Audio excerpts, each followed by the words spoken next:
desde la ciudad de Barranquilla, Laid Freja, hablando sobre lo que hay en este caso. Saludo ahora a Juan Fernando Petro, tío de Nicolás Petro y hermano del presidente de la República. Don Juan Fernando, buenos días. Buenos días a ustedes, ¿cómo están? Don Juan Fernando, ¿cuándo fue la última vez que usted habló con Nicolás Petro? Bueno, eso fue ya cuando comenzó todo este problema.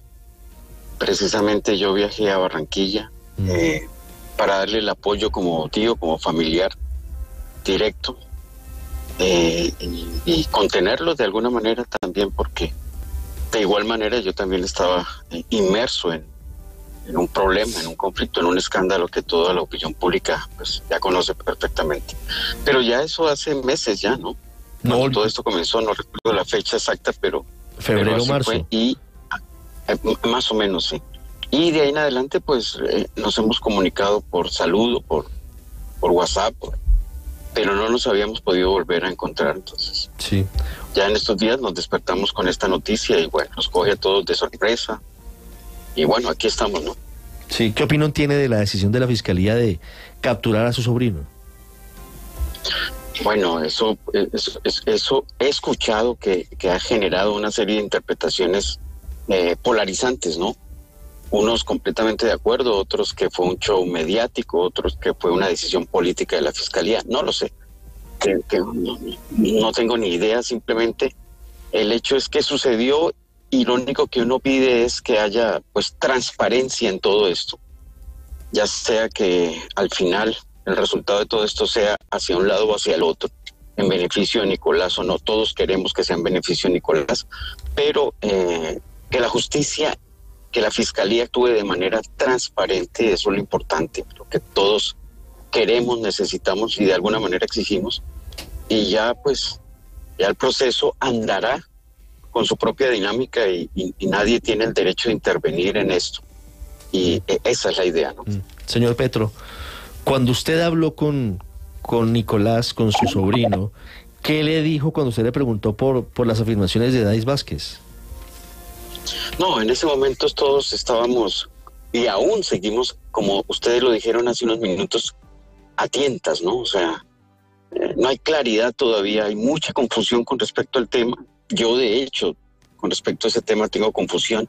He sido muy prudente con mi sobrino, nunca lo he cogido a preguntarle los detalles, qué pasó, quién tiene la razón. No.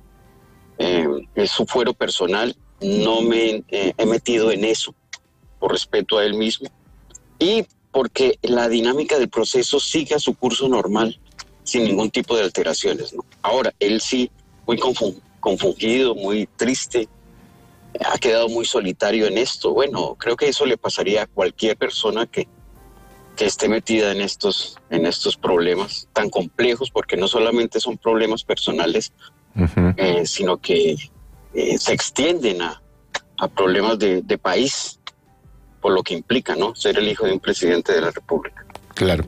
Precisamente, señor Petro, ¿ha tenido usted oportunidad de hablar desde la captura de Nicolás Petro con su hermano, el señor presidente? No.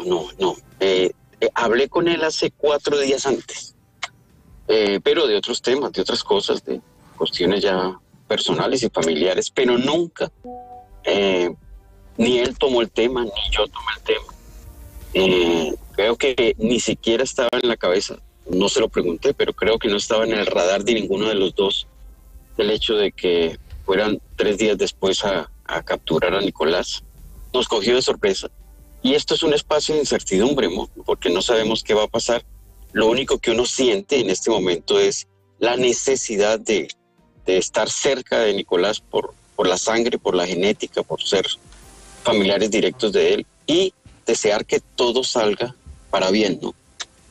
Como seres humanos, pues creo que es lo único que podemos en estos momentos de incertidumbre sentir. Sí, señor Juan Fernando Petro, cuando usted dice que Nicolás está muy triste y que ha quedado muy solitario en esto, ¿a qué se refiere? ¿Quién lo ha dejado solo? ¿Por qué está tan solitario? Bueno, por las mismas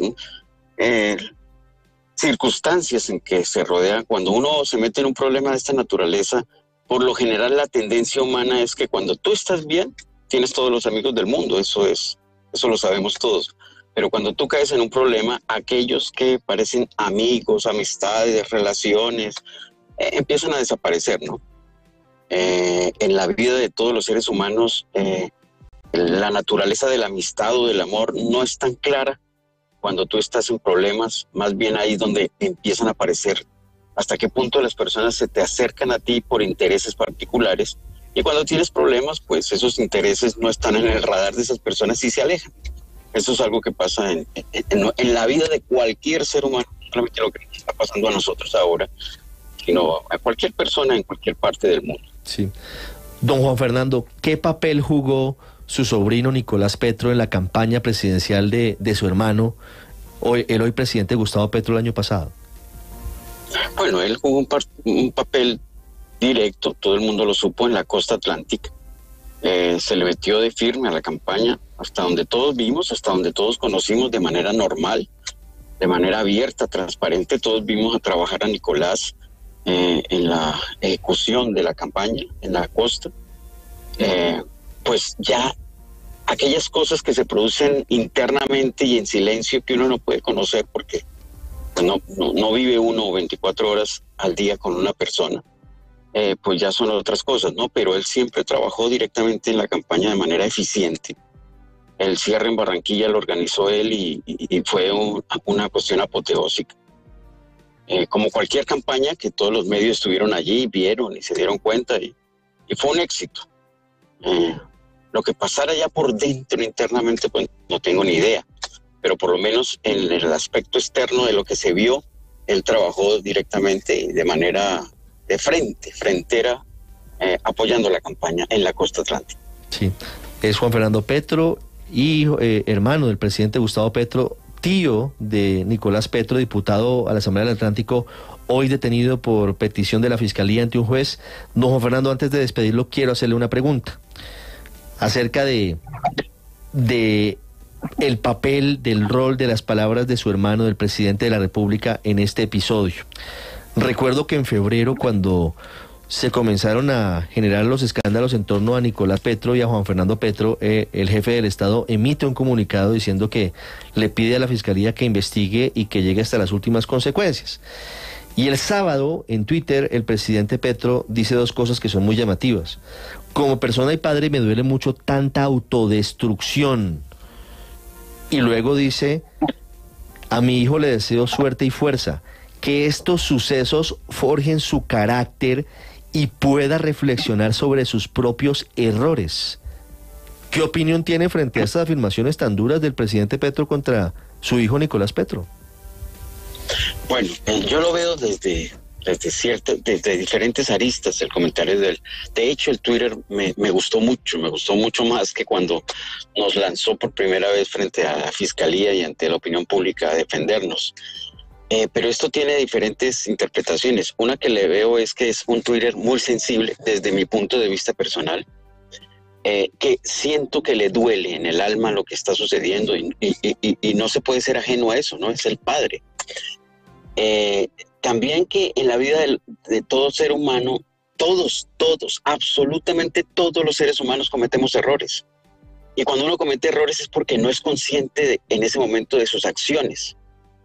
Muchas de las acciones de los seres humanos dependen de procesos internos que no son conscientes, de su inconsciente, de impulsos, de cuestiones viscerales, el deseo de ascender, el deseo del poder, el deseo del éxito, el deseo de la fama, del dinero.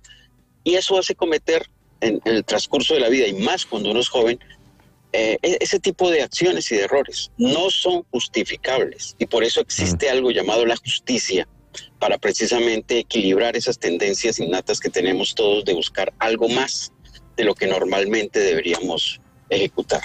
Entonces, yo creo que ahí entiendo las palabras autodestrucción, ¿no?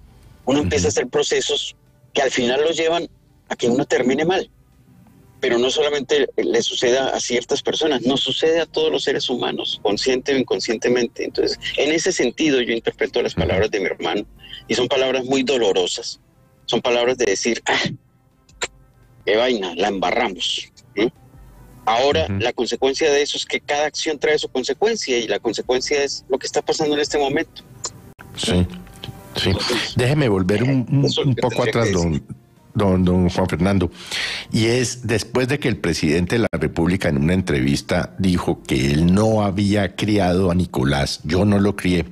¿Usted tuvo oportunidad de hablar con Nicolás Petro sobre esta frase del presidente y cuál fue su reacción? Si es que usted la conoce, pues. Sí, correcto, la conozco y mira que pues en eso el presidente tiene toda la razón, porque cuando Nicolás era bebé, pequeñito, entre los primeros años de su vida fue con nosotros. Ahora, nosotros estábamos también en una dinámica de viajes, de salidas, de muchas cosas. Pero eso es cierto, él estuvo con mi mamá, o sea, con la abuela, con la tía, o sea, mi hermana que ya no está en Colombia, y no estuvo en contacto directo con su papá durante años. Digamos que del primer año hacia el 6º año de edad de Nicolás, él estuvo con nosotros, pero de una manera muy también esporádica. Y después él regresa a su pueblo natal, al pueblo natal de todos nosotros, que es Ciénaga de Oro, Córdoba.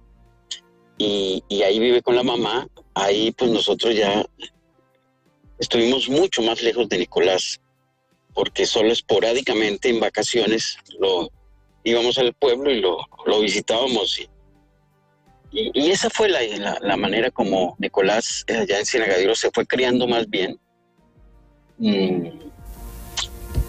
Pero no fue una relación de vínculo directo como debería ser entre crianza de padre a hijo, la que se dio con Nicolás con respecto al papá, ¿no? Sí. ¿En qué momento se vuelve cercana esa relación? Porque cuando crece Nicolás Petro, se vuelve muy activo en el trabajo político de Gustavo Petro. Cuando fue alcalde de Bogotá, por ejemplo, tuvo una responsabilidad importante, o se le veía mucho en los círculos en torno a la alcaldía de Bogotá.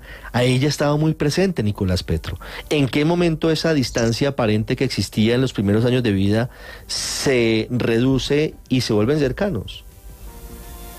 Porque para Nicolás el papá siempre fue su orgullo, porque ese amor interno de hijo hacia padre incondicional, no importa que mi papá sea esto, aquello, no importa si mi papá me maltrató o no importa si mi papá estuvo ajeno a mí, en mi crianza, etcétera, etcétera. Para Nicolás siempre fue un orgullo su papá. El verlo en televisión, el ver su carrera política, el ver cómo ascendía, para Nicolás siempre eso fue un amor eterno. Y entonces siempre estuvo desde el punto de vista de Nicolás en la perspectiva de querer ingresar a esa vida de su papá. Entonces colaboraba desde joven en ciertas campañas, en la manera en que podía hacerlo, ¿no? Y así fue introduciéndose más hasta en el mundo de la política y, bueno, hasta el día de hoy, cada vez más inmerso en querer ayudarle a su papá en las campañas directamente. Y así, poco a poco, a través de los años lo hizo, hasta pues prácticamente dirigir la campaña en la costa atlántica, que fue la última donde Gustavo se hizo presidente. Pero es un amor que siempre ha tenido Nicolás por su papá, innato. Eso viene en la sangre, creo yo, en los genes, y así lo ha manifestado siempre, ¿no? Sí, don Juan Fernando Petro. De hecho, nos acordamos de su hermano, el presidente Gustavo Petro, levantando la mano de su hijo Nicolás en una tarima en Soledad Atlántico cuando estaba dando el aval para la gobernación. Y en ese momento dijo lo siguiente: los invito a votar por la decencia, dijo el presidente Petro mientras levantaba la mano de su hijo. La pregunta es, si no lo crió, ¿cómo puede decir que los invitaba a votar por la decencia? Porque Nicolás siempre ha sido una persona, como ustedes lo han conocido, respetuosa, prudente, decente, sí, lo ha sido. Y vuelvo y repito que esa sería como la respuesta. Hay dos mundos en cada ser humano, el que tú ves hacia afuera, el de las relaciones sociales, el de el compañero, el amigo, el esposo, el hijo, el padre, etcétera, donde todos nos relacionamos, pero todos tenemos un mundo interno que absolutamente nadie, aparte, más allá de uno mismo, conoce, donde empiezan a crearse un montón de circunstancias, de situaciones, de pulsiones, de emociones, de sensaciones, bueno, etcétera, etcétera, que nadie puede conocer y que van generando los comportamientos humanos. Y ahí, pues, ¿qué puede decir? Nadie puede conocer ni entrar a esos mundos internos de cada quien, donde empiezan a tomarse decisiones y a cometerse acciones que, bueno, mira dónde nos han llevado. Y pues el mismo padre no conocía tampoco eso. Y lo que vemos, si a mí me preguntas por las relaciones de Nicolás con su mundo externo, yo también diré, Nicolás es una persona decente, prudente, noble, es un buen muchacho. Sí, pero puede haber cometido, como todos los demás, errores que nadie va a justificar en caso de que la justicia lo determine así. Pero ese es el mundo interno de cada quien, ¿no? Usted cada quien dice... tenemos nuestros propios fantasmas, ¿no? Sí, señor Petro, usted dice errores, la Fiscalía dice delitos, pero quiero ir justamente al capítulo político, porque una cosa es el capítulo judicial que él está enfrentando y otra es la carrera política de Nicolás Petro, forjada de la mano de su papá, el hoy presidente Gustavo Petro. Quiero preguntarle por la responsabilidad política del presidente Petro en todo este capítulo que termina, pues el capítulo de hoy es con la legalización de la captura, mañana imputación de cargos. ¿Qué responsabilidad política tiene el presidente Petro? No, ahí sí tengo que decírtelo claramente, no. Responsabilidad política no tiene, mi hermano. Porque las decisiones y los errores, como yo lo digo, o delitos, como dice la Fiscalía, que al final son sinónimos, dependen de cada quien y de su foro interno y de sus decisiones personales. Otra cosa es que, por ejemplo, Nicolás le hubiese dicho alguna vez al papá, mire, es que yo voy a hacer esto y voy a cometer esto y voy a cometer esto. Ahí sí habría una responsabilidad política del presidente. Pero ese era un espacio, ninguno de nosotros como familiares sabíamos de todo esto que ahora ha aparecido a través del celular de Dice, a través de lo que los medios de comunicación han pronunciado, pues todos quedamos con la boca abierta, porque ninguno lo sabíamos, ninguno lo había imaginado. Y estoy seguro que su papá, el presidente de la República, tampoco. De hecho, Gustavo, históricamente, a través de generaciones de su quehacer político, le ha demostrado al país su coherencia como anticorrupto, como un luchador permanente contra la corrupción y a favor de la decencia. Nadie ha escuchado de Gustavo Petro durante más de 30 años de su quehacer político la más mínima grosería o ofensa en función de alguien o humillar a alguien. Entonces, esa coherencia que él quiso transmitirle a todo el mundo, pues es lo que él esperaba también de su hijo. Y bueno, si eso no se ha dado porque se han cometido esos errores o delitos por parte de Nicolás, pues al presidente no le queda ninguna responsabilidad política frente a eso. Tiene que haber una independencia ética, moral, cultural, social, frente a no tratar de confundir y unir cosas que no se pueden unir, en este caso las decisiones de Nicolás con respecto a accionar, con respecto a las decisiones del presidente en las cuales él no tiene nada que ver con eso. Son las 7 de la mañana y 34 minutos, es Juan Fernando Petro, hermano del presidente de la República, tío de Nicolás Petro, hoy detenido en el búnker de la Fiscalía a la espera de imputación de cargos por 2 delitos graves, enriquecimiento ilícito y lavado de activos.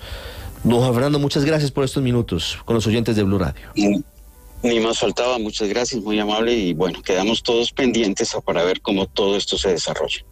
Estás escuchando Blue Radio.